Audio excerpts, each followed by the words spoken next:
everyone, welcome to a new episode of Assassin's Creed Unity. In the meantime, as I said in the previous episode, I did the Rift missions, and I forgot what I wanted to say. Oh, and I redid the last mission just for full sync purposes. So now let's get to it. You are well, citizen?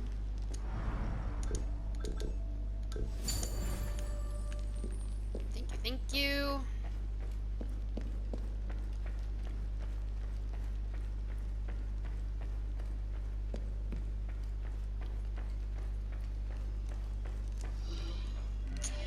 The King's Correspondence.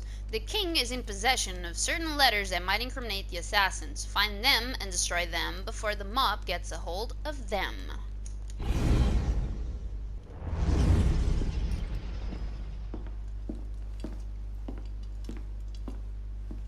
You summoned? Monsieur Dorian, we have a task for you. More fetch and carry work, I imagine.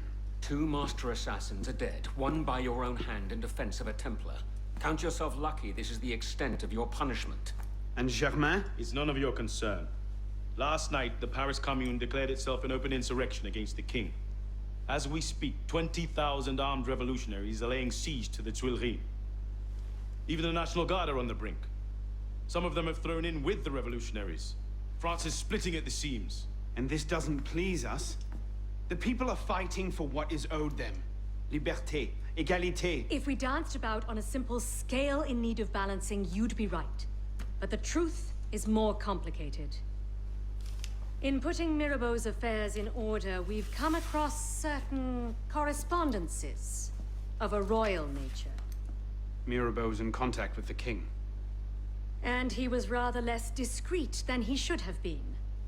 If the king's copies of these letters were made public, the Templars would be in a position to expose and purge our agents across France. And I'm to slip in and find them first. And quickly, the Swiss Guard are badly outnumbered. It's likely they'll be overwhelmed before nightfall. Won't be the first palace I've broken into.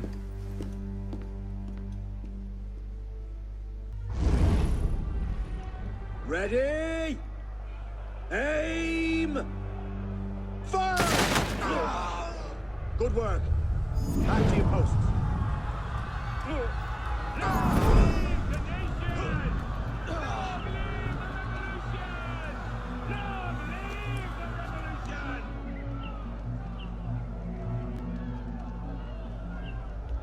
What, no?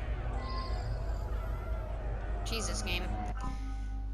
I'm pausing because I just want to say something.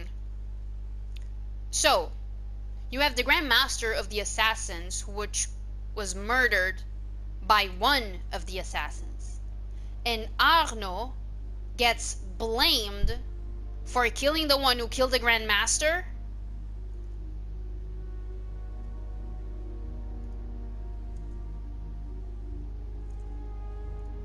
Make it make sense.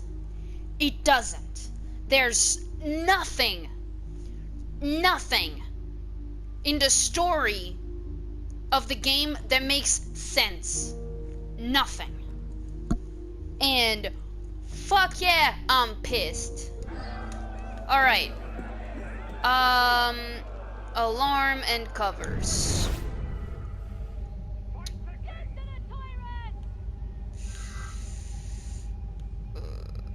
I'll read that later. Because I also have to read about another man, Jacques Roux. I completely forgot. Where are the bells? Okay, there's one bell there. That can't be the only one, can it? What is the area of the mission? Okay. So I gotta sabotage all of them.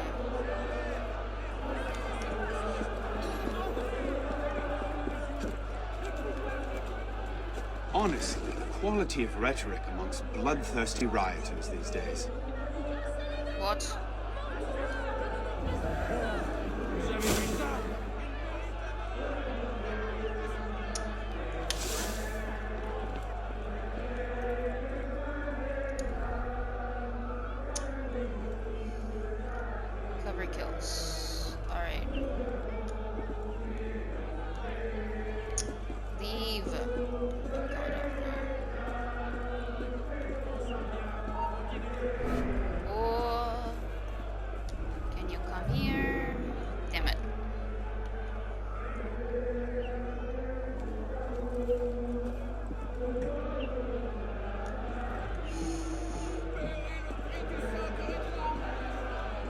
is that? Nothing. Oh. Will this work?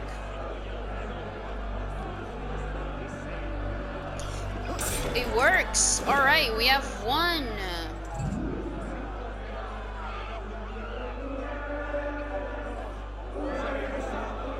Some bastards turned off Saint Pierre. Is someone there? Yes, come here. Christ, what? Shit! Come on! Come here! Witnesses! I know somebody saw something! Yeah, I did. Come here. For the real patriots! Fuck. Are you kidding? I won't give up! I will kill you! Clear up! Go on! Oh, fuck You me. want to stay? You're mine!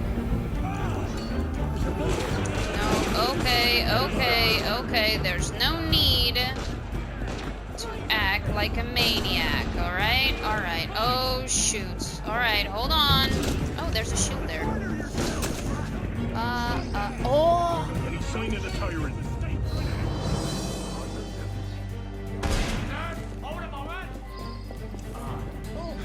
Oh, hello. Oh, I can go. Ah! Arnaud. Can you jump? Okay. Can you keep jumping? Alright.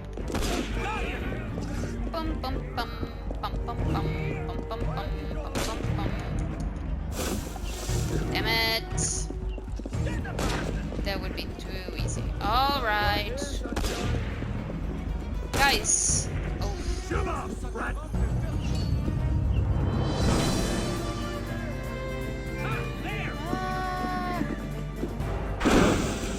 Alright, you can be confused.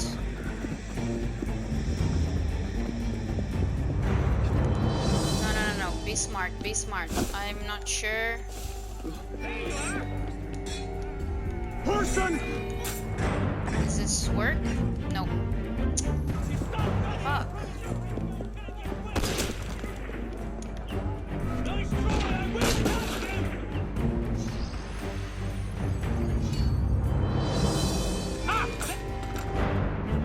This doesn't work.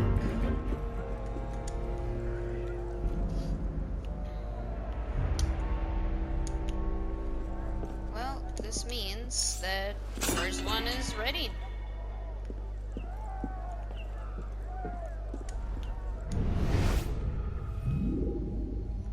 Did they despawn? No, okay, they're there. They should be returning, and hopefully I get at least one guy. Come here. Okay, a lot of them are returning.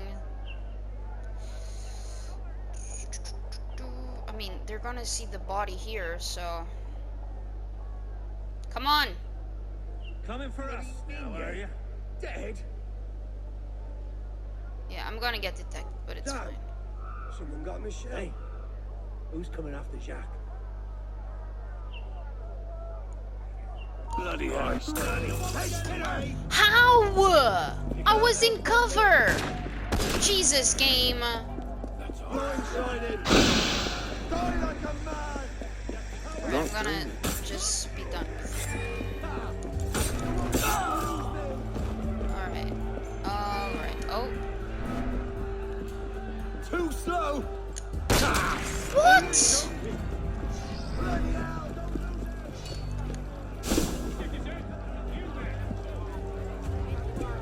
This is ridiculous.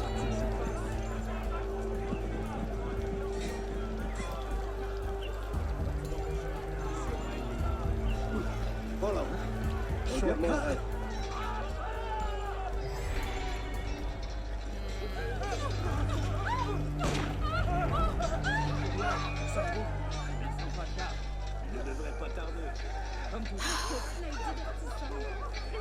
The things I do for a plat.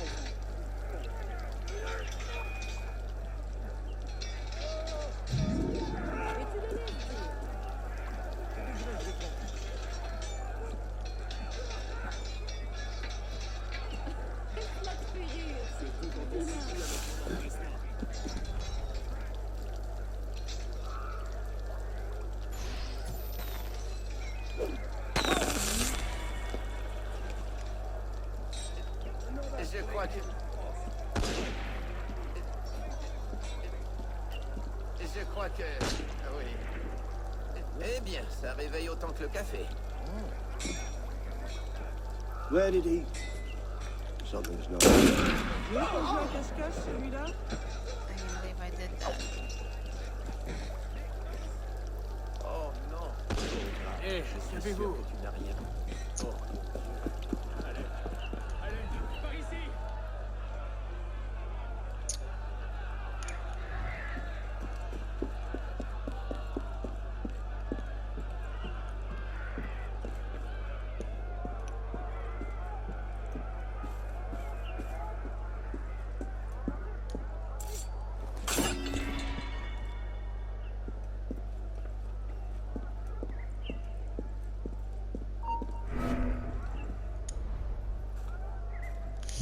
Fuck.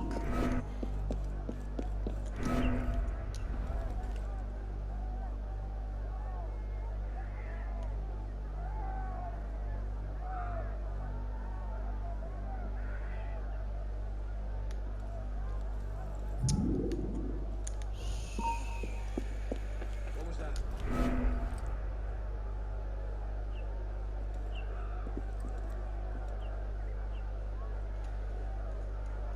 Thing is, like, I only have 4 of these. Come here.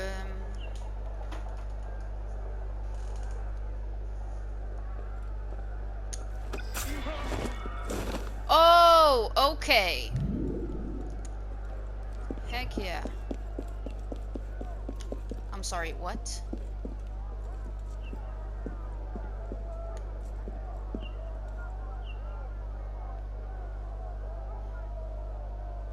Right.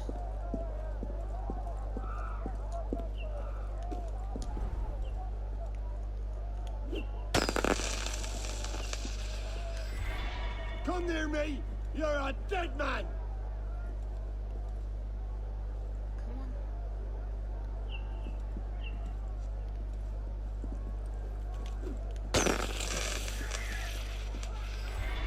No way through here, Mongrel!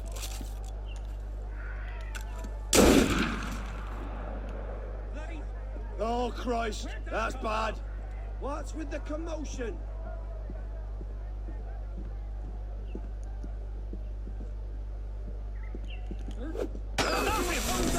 Die!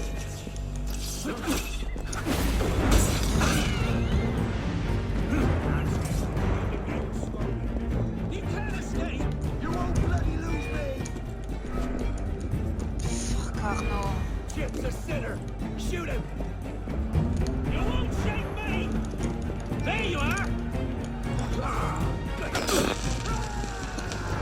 Are you kidding? Pretty fast, Runt! And you're all right running away, have you? Be smart, be smart, be smart. Trying to ditch me, corpse! Yay! Alright. Excuse me, sir.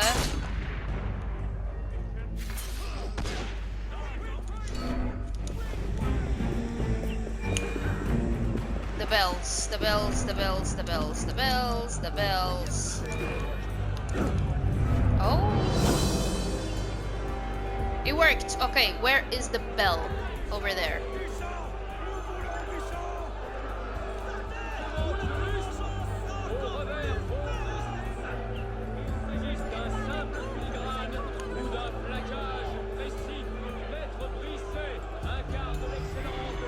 Alright, let's go.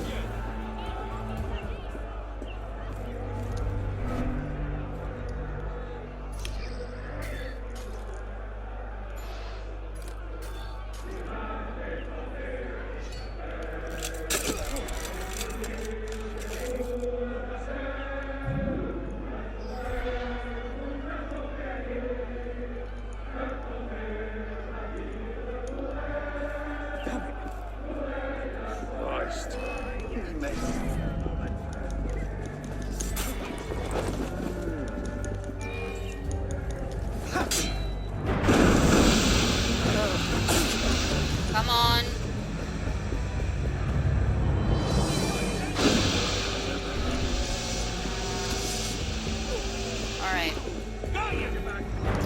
Nice try, I will cut! Woohoo!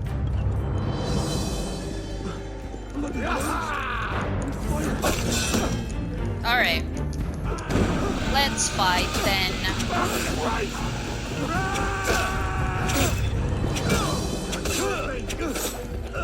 He pissed off.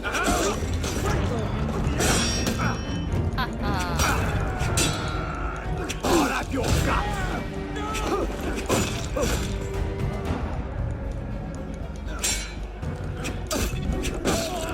All right. Here we go. Now. Is there an open window? I think... Oh, yes, there is.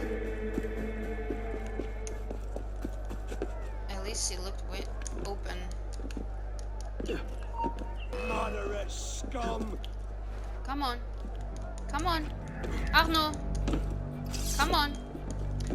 Fine.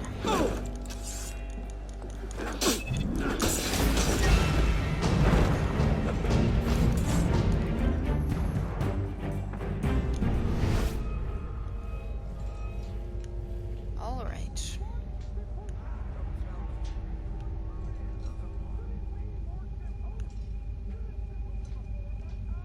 You there.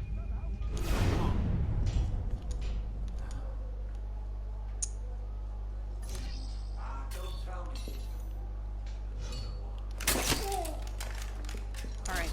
You go. Reach. Wardrobe. Must wardrobe!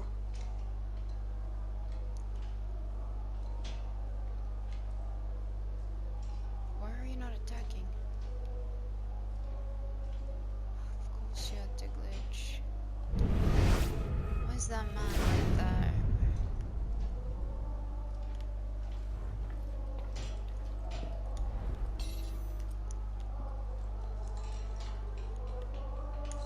Oh. No! Still fair! Pay for this shit! Jesus! When did it get? Shit! Citizen! Stop!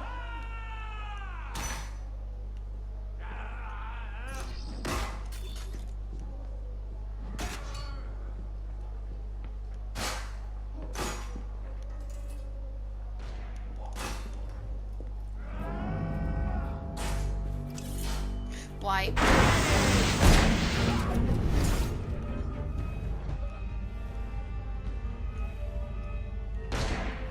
Oh.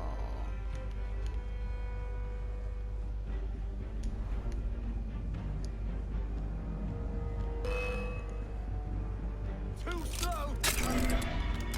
You can't point, maggot! No, you don't!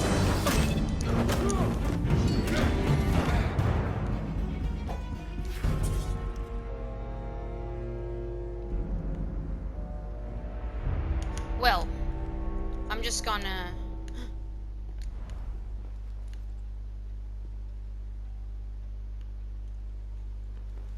Right, okay. Let's go. One. Dang it.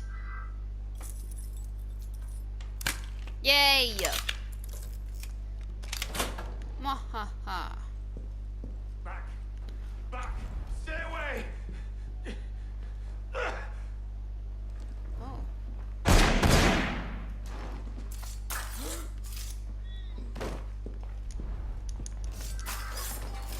Hello. Hey, hey, hey.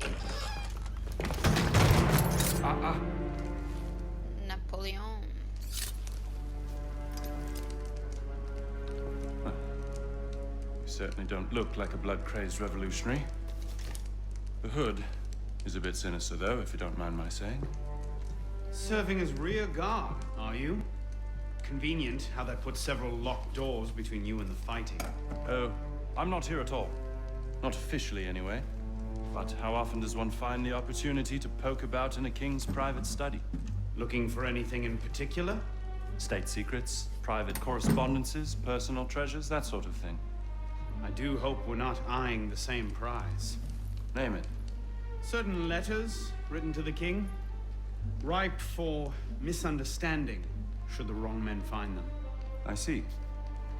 Well, then perhaps we can help each other. I believe the king has built a hidden vault somewhere in here. If only we could find it.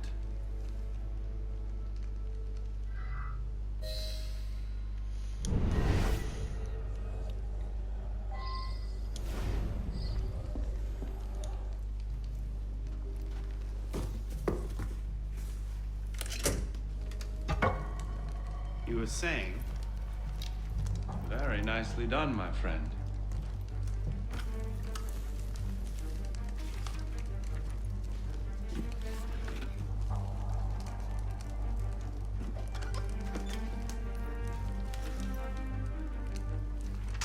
Incredible. Find your prize. A cornucopia, yes. And you? Believe so. Yes. This is it. That should take care of that. May I suggest we leave? Quickly. What is that? Our way out. Cover me, would you? Hello. Do we have any, No, okay.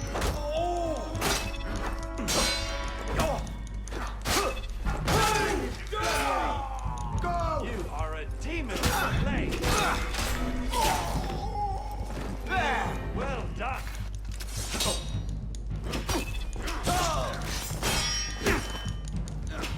Where did you learn to fight? You are a demon with a blade. Where did you learn to fight? Got it. Slow down. Be ready. Push back! Where up your head!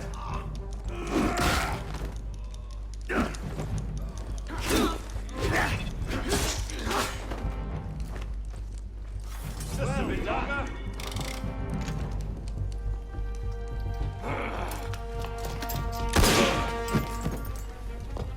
Let's go.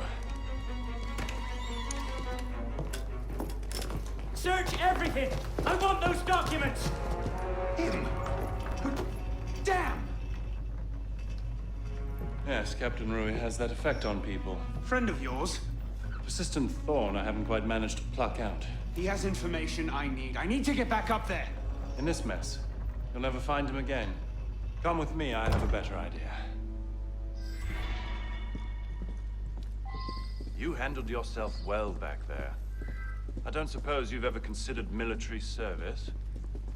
I'm not much for following orders. Ah, the bane of generals and statesmen everywhere. An individualist. I know the feeling. Men like us have a great advantage over most in the army. You see, we can think for ourselves. Wait. If you joined up today, you'd be a marshal in 10 years, guaranteed. A generous offer, but no. Fuck, I Where need the heart that. leads, a man must follow. Look me up if you ever change your mind. Wait a second. No, that is closed. Bonaparte, my Goddamn. name. Napoleon Bonaparte. Second Lieutenant of Artillery. For now. Arno Dorian. A pleasure. And as a personal favor, if anyone asks, I was never here. Watch the whole thing from a furniture shop across the carousel. A face in the crowd. Of course. Yes. Yes. Yeah. Oh, come on. Arno! What? Okay, game, whatever. Now, there was also...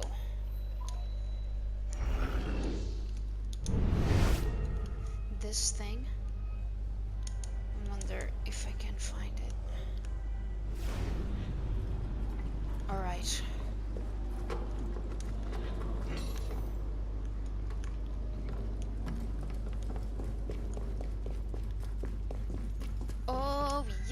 Yes. Oh, god damn it. Woo.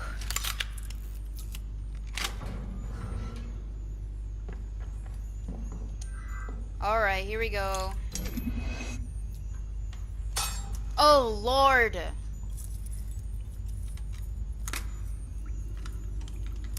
Yes. Goodness gracious.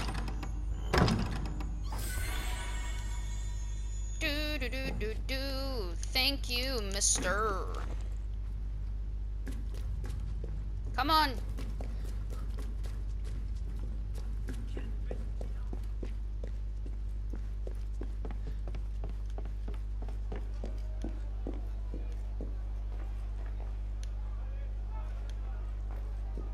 Where's the... God dang it, how are we gonna leave? What now? Just a moment. What are you doing? You may want to take cover. What? God damn it, Doc. Goodness! Everything all right, sir? Fine, Corporal. Superb shot. Regular drills are critical to a regiment's success. We should be going, sir. We part ways here. What about Rui? Give me a few days. I'll see what I can learn of his current posting. Perhaps I can arrange an introduction. Be well.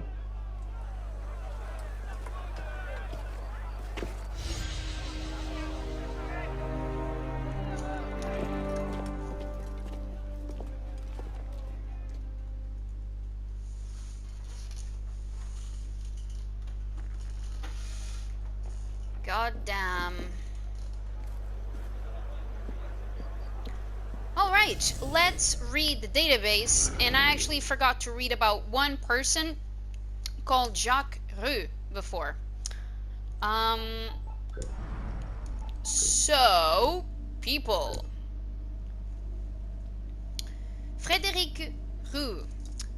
I would read Rouille, but you read Rouille. No, it should be Rouille, no? Anyways, Captain Frédéric Rouille joined the Garde Française in 1789, just in time to witness the beginning of the revolution. As the son of a poor cobbler, Rouille had no hope of advancement in the aristocratic officer corps of the Garde, and by the accounts of his contemporaries, Rouille himself left no letters or journals behind and may have been illiterate. The rhetoric of the revolution found a true believer in him. When the bulk of the Garde Française defected to the Garde Nationale, Rouille was among them. He rose quickly through the ranks, unhindered by his lack of aristocratic breeding, and along with Santerre was one of the key figures in the storming of the Tuileries Palace. He was also a violent, sadistic monster who used revolutionary fervor as an excuse to murder and pillage his way across France. But we all have our faults. I mean, I chew my nails. Same.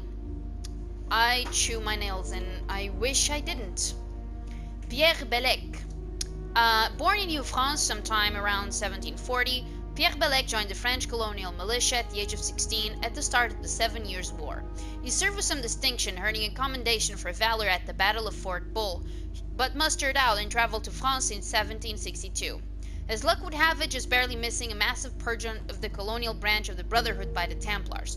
Don't worry, those don't happen anymore. Well, hardly ever. You know what? Lock your doors, just to be safe. He seems to have settled in Paris, judging from the numerous arrest records in his name over the next 2 decades. He may have been at the Bastille in 1789, but no conclusive proof naming him as one of the prisoners has ever surfaced. He died under peculiar circumstances in April 1791. Reportedly, his body was found strangely garbed in the upper chapel of the Sainte-Chapelle Cathedral.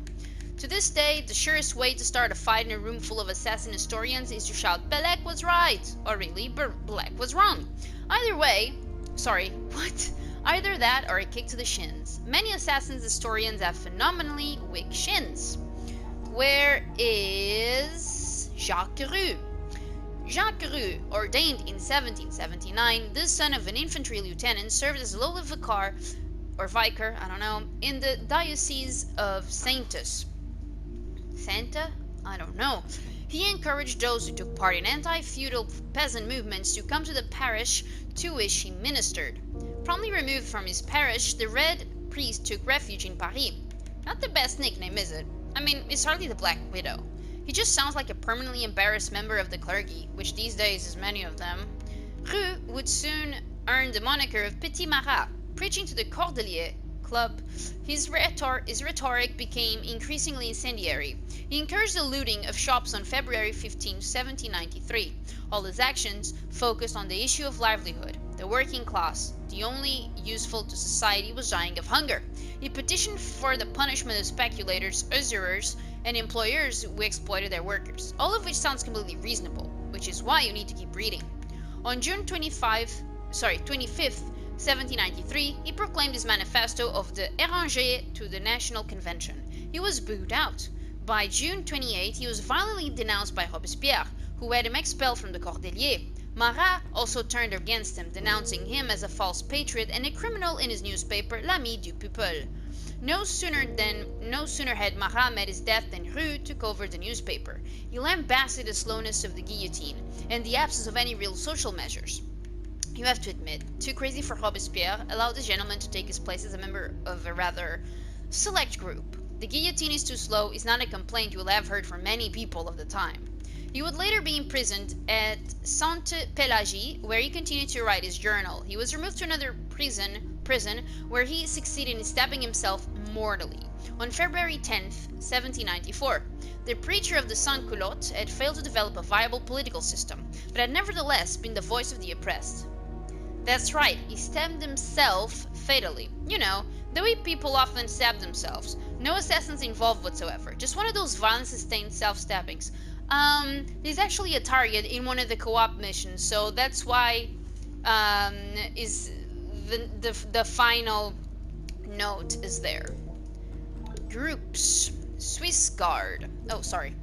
The Swiss Guards were regiments of Swiss mercenaries hired to protect the French sovereign and his places of residence. I admire the Swiss. I almost feel half Swiss. I would make the argument for Swiss cheese being the best in the world, but it would probably be full of holes. These Swiss regiments were highly sought after in Europe since the Swiss cantons were reputed to produce good, obedient, and ferocious soldiers. By the end of the 15th century, the Swiss Hundred Guard, Saint-Suisse, was created and regularly stationed in Paris. By the middle of the 18th century, the protection of the Champs-Élysées was entrusted to a detachment of 10 or so soldiers tasked with maintaining order and arresting lawbreakers. During the Revolution, members of the Swiss Guard would protect Louis XVI at the Château des Tuileries, but were overwhelmed and massacred on August 10, 1792. Once the sovereign and his family had taken refuge in the Salle du Manège, where the National Convention was held, and where the monarch would later be judged. On reflection, might I quickly apologize for the Swiss cheese argument joke I just made? I've not been feeling well lately. Oh, okay, that explains it.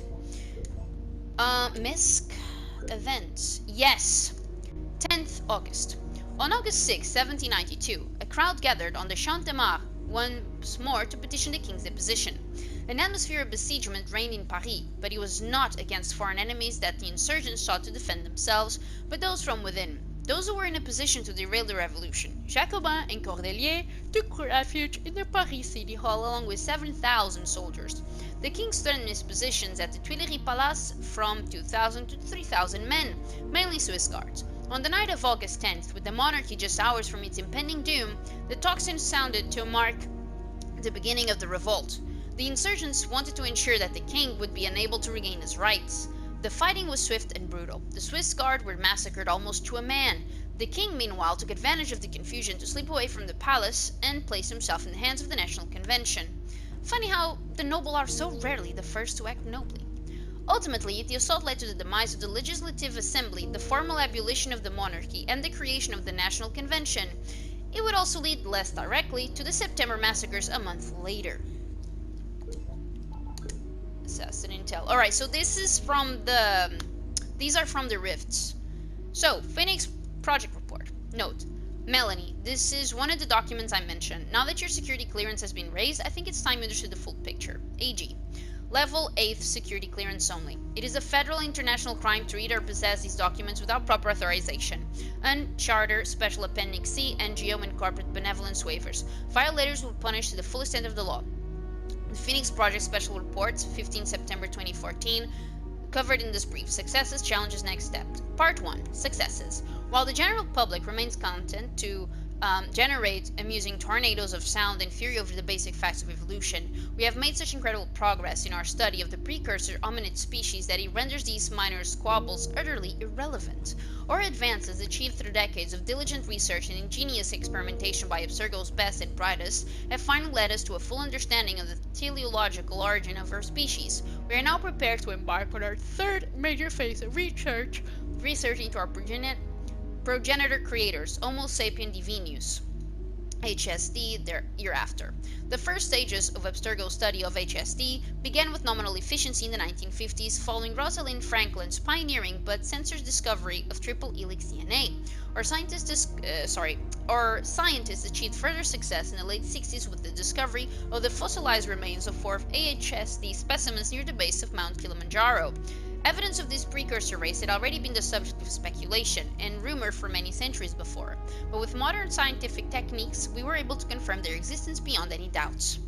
Phase 2 began in 1971 with the creation and funding of Abstergo's first official precursor habitation expedition.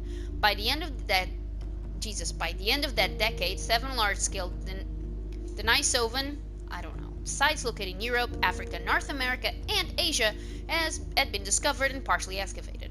These discoveries were not made without setbacks, however, and the quality of the data was often questionable. But we entered 1980 with no doubts as to their importance. It was at this time, too, that a concerted effort was made to recover as many tools, artifacts, and curios as possible from these and other sites. Phase 3 has now been in full operation since 2004, guided by the explicit mandate to sequence an entire precursor genome by the year 2018. So far, we feel we are in good position to meet that goal. In parallel with this project, an adjunct team has been tasked with the job of acquiring as many distinct samples as possible and extracting whatever useful genetic memories we can obtain. Their work tangentially related to the sequencing project will be invaluable in the long term as a source of advanced scientific and historical knowledge. In conjunction with the HSD Genome Project, additional teams have been tasked with sequencing the genomes of related species in the Homo genus. To date, these teams have made the following progress: Homo sapiens divinius, 0.4%, Homo sapiens sapiens complete, Homo neanderthalensis complete, Homo erectus 17, Homo antecessor 4%, Homo ergaster 13%, Denisova hominins 2%, Homo habilis 16%, Homo sapiens idaltu 27%. Initial reports indicate that at least some of these hominids, like us, owe their existence to the precursor HSD species. The genome of Homo Neanderthals, for example, bears unmistakable signs of deliberate craftsmanship.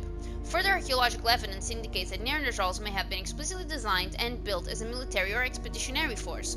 Research into this field of study is in its infancy, but it is ongoing. Challenges. Progress with the HSD genome has been slow since our project began in 2006 in collaboration with researchers at Rosalind Franklin University. As the functional half-life of DNA is approximately 500 years, we are resigned to the fact that most remains of HSD organisms will contain at best 0.625% of their original information. Secondly, acquisition of actionable remains has proven difficult. We suspect one reason may be that the HSD species at the height of its cultural development in 80,000 BCE had an almost universal preference for cremation over the elaborate burial rituals preferred by lesser hominids, ourselves included. We also know that, following the large-scale Toba extinction event, the HSD species died off very rapidly as members of the Homo sapiens sapiens and Homo neanderthalensis advanced at a startling rate. Further evidence indicates that these later species dismantle and salvage almost all precursor sites as a means of survival. However, in recent months we have discovered the existence of two potentially fruitful sources of intact HSD DNA. One source has been confirmed recently, a recurring, though extremely rare breed of human male archetype born with enough triple helix DNA to account for 5% to 6% of his total genome. Colloquially called sages by previous generations, these specimens, if captured alive or with enough genetic material intact, would enrich our search for precursor DNA samples immeasurably. immeasurably. The second source is classified pending confirmation, but early results are promising. The next steps. The Tactics and Strategies Committee advises the following course of action in the near future. Utilize Animus technology to locate humans with trace amounts of embedded triple helix DNA, as has been demonstrated by the findings of the late Dr. Vidic. Shout out to Assassin's Creed 1 and 2. Crossbreeding between HSD and HSS did occur on more than one occasion. Average ranges in normal humans typically run from 0.0002% to 0.0005% of the total genome, while the DNA acquired from subject 17, was an extraordinary 0.952%. As mentioned in part 2, make all efforts to locate more sages. Living samples are preferred, but any remains younger than 3 or 4 millennia would give us a significant advantage. Locating so-called blood vials purported to contain the preserved blood of precursor luminaries would also prove invaluable. It is not known how effective the vials have preserved these samples, but they are nevertheless a promising source of additional information, especially if acquired in bulk. Archived conversation, 27 February 2014. A transcribed telephone conversation between Mrs. M. LeMay and Dr. A. Gramatica. Gramatica, hello, Melanie? Alvaro, you must be on your way here. I'm in Toronto, on layover. Should be in Montreal around 9 tonight. Ring me if you need something, a taxi or a restaurant recommendation. I will. Did you have a look at the documents I sent you? I did, and I'm stunned. We all are. It's incredible, isn't it? And you're sure about the dates? As near as we can be, we're confident those images were taken a century or two after the Toba catastrophe. I've never seen such strange architecture. Few people have. Do you have any footage of this? Why just still images? A sage should have more genetic memories than that. They do, but the earliest memories are always the hardest to disentangle. They're difficult to parse, but we're getting there. I imagine you want to find more sages then. That's the plan. We're always on the lookout for old DNA. The sages should be our best source. And blood vials, I'd imagine, like Edward Kenway found. Blood vials too, and relics, all very valuable, and if we're lucky enough to find another piece of Eden, that might help. Well, I'll put one of my researchers on this. Any references to sages or blood vials, I'll put them up. That's exactly what I wanted to hear. Thanks, Mel. You holding up? I am, thanks. Just prepping early for VEX this year. We've got some great things lined up. I've heard. I look forward to it. Transcribed telephone conversation between Mrs. M. LeMay and Dr. A. Gramatica. Alvaro, it's Melanie. Of course, hello. I'm glad you caught me. I was about to head into an experiment. Well, I just wanted to give you an update. The list of sages reference I gave you last week, we found a few more leads I want to investigate, and I wanted your opinion. Great, shoot. Okay, we checked the sample 17 lineage, like you asked, but didn't find anything promising until we went back to Europe in the 5th century CE. Faint echoes of a bloodline sage sometime around the height of the Hun Empire. It would be difficult to find an intact sample that far back. Yeah, I thought the same. Let's see. Another sample we checked came from a local Montrealer. The same sample revealed an ancestor named Arnaud Dorian from revolutionary France. Arnaud wasn't a sage himself, but initial reports suggest he may have come into contact with one.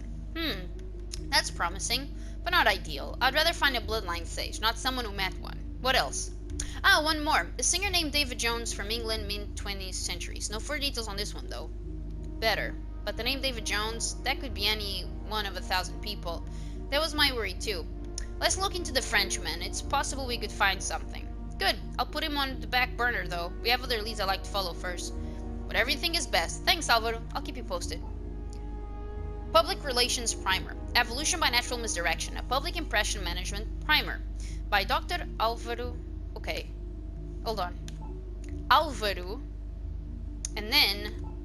Alvaro. What? Dr. Alvaro Gramatica. In a lecture delivered last autumn at the Council's annual Strategies and Tactics meeting, I opened with a simple question. How much should the public know about the truth of human origins? The discussion that followed, led by myself and Mr. Ricken, was lively and covered a broad field of topics. In general, a consensus was reached on the following point. It is not in the public's best interest to have any confirmation whatsoever of the hyper-hominid species HSD that predates our own. To plausibly confirm that our own species was quite literally born in an ancient laboratory operated by a race of intellectually superior hominids would have a corrosive effect on society as a whole. The damage it could do to basic social cohesion would be catastrophic in many parts of the world, and it would jeopardize the success of many of our ongoing information campaigns. If enough proof of the precursor species were to rise above the level of conspiracy-tinged theories, our preliminary studies indicate that non-religious and liberal citizens of faith would likely go to great lengths to discover more about this strange and startling fact, while those with fanatical devotions to various faiths would likely a. violently oppose such basic truths with potentially destructive or dangerous consequences, or transfer the full bounty of their faith onto the precursors. We have already seen this later scenario happen now through reports of a group calling itself the Instruments of the First Will, a radical group of neo-fascists who preach, among other ideas, the natural inferiority of our species in the face of any superior species. To it, dedicated disinformation campaigns should foment, encourage, and sustain an array of conspiracy theories tangential to actual historical and scientific facts are a necessary component of keeping the existence of both the HSD fossil record and our genome sequencing project secret. Current ongoing disinformation campaign codenames include Hot or Not, Global Warming, Climate Change, Operation Cosmic Turtle, Geocentrism, Spare Change, Evolution by Natural Selection, GT-UFO, Get the you fuck out, what? Extraterrestrial life, Fool's Gold Standard, Federal Reserve System. We propose a system of coordination between some of these campaigns to ensure that all interest in precursor fossils and sites is misdirected down harmless, somewhat fantastical avenues. Further recent efforts have been made to paint our adversaries in a less than positive light. In order to give their sporadic interactions with the first civic race cultish veneer, last year Abstergo Entertainment opted to pass over various assassins' biographies as too controversial for the mass market. However, executives at Abstergo Industries countermanded these decisions, feeling that it was in our best interest to turn the public against the assassin cause, instead of pretending they do not exist. The truth will out, as it always does, so it is critical that we are in control of the narrative when it does. The first handful of these virtual experiences will debut soon. Keep in mind, the vast majority of conspiracy theories, while aggravating to our rational minds, are a critical part of our governing policy. There is a certain delicious irony in the fact that adherents to these various theories, men and women who believe in themselves to be courageous archaeologists of hidden truths, are in fact our first and best weapon against actual fact-finding and rational thinking. The noise they generate in pursuit of so-called simple truths through grand unifying theories of everything is a necessary component in our bid to obscure the incredibly complicated and interconnected nature of actual history. Simplicity, therefore, is a necessary component of all this information. Swear by it. Therefore, A. Always encourage investigations of trivial but anomalous data points. B. Direct attention towards specific instances and away from general trends and patterns.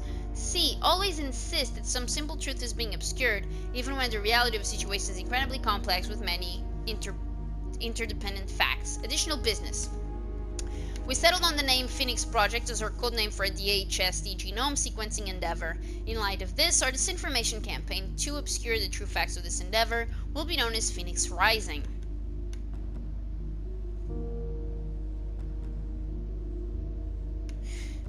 Isn't there a Ubisoft game with that name? Hold on.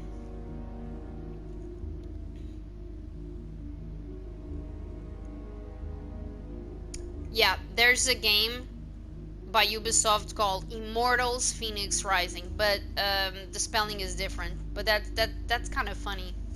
The next council meeting has been pushed forward by 6 months to ensure progress on this most important endeavor.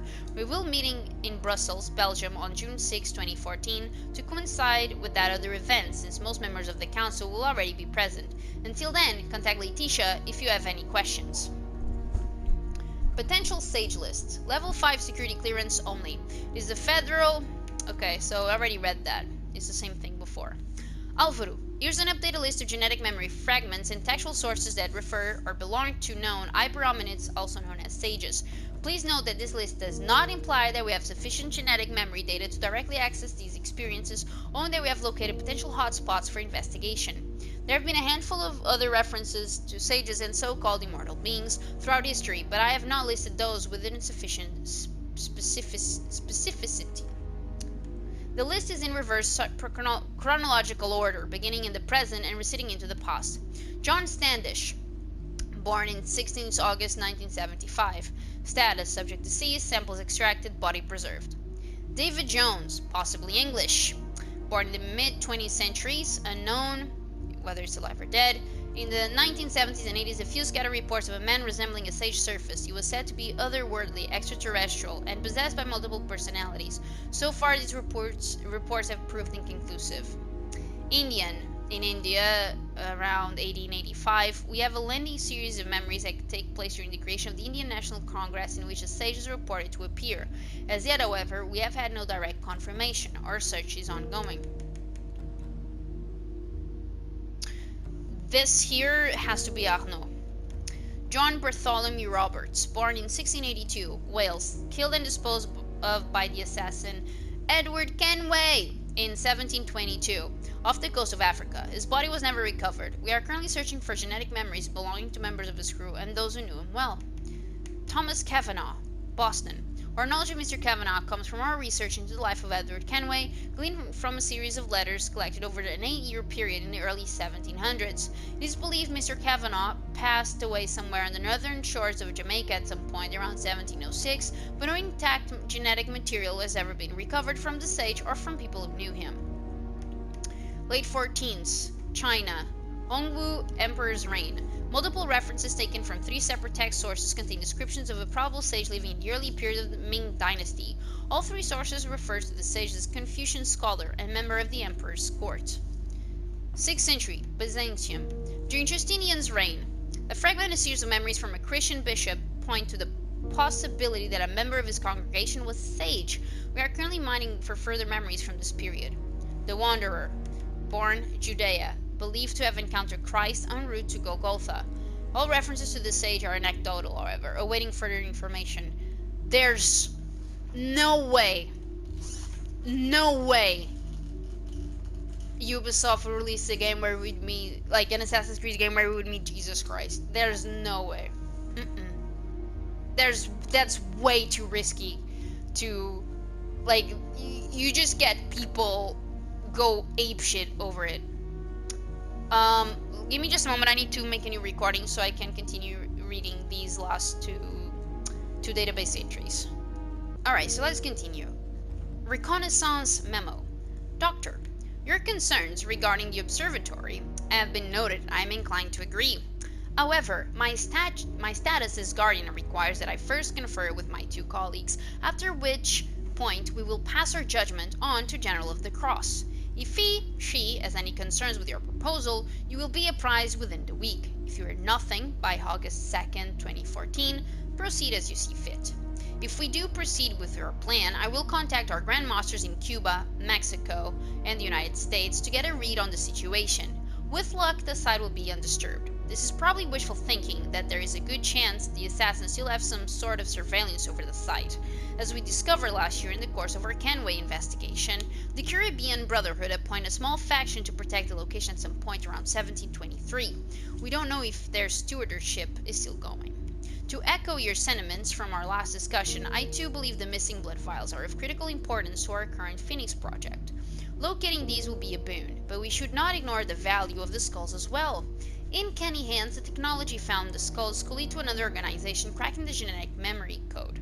Our estimates say we will control Animus technology for 13 years at best, but it's only a matter of time before our technology is stolen, compromised, and distributed.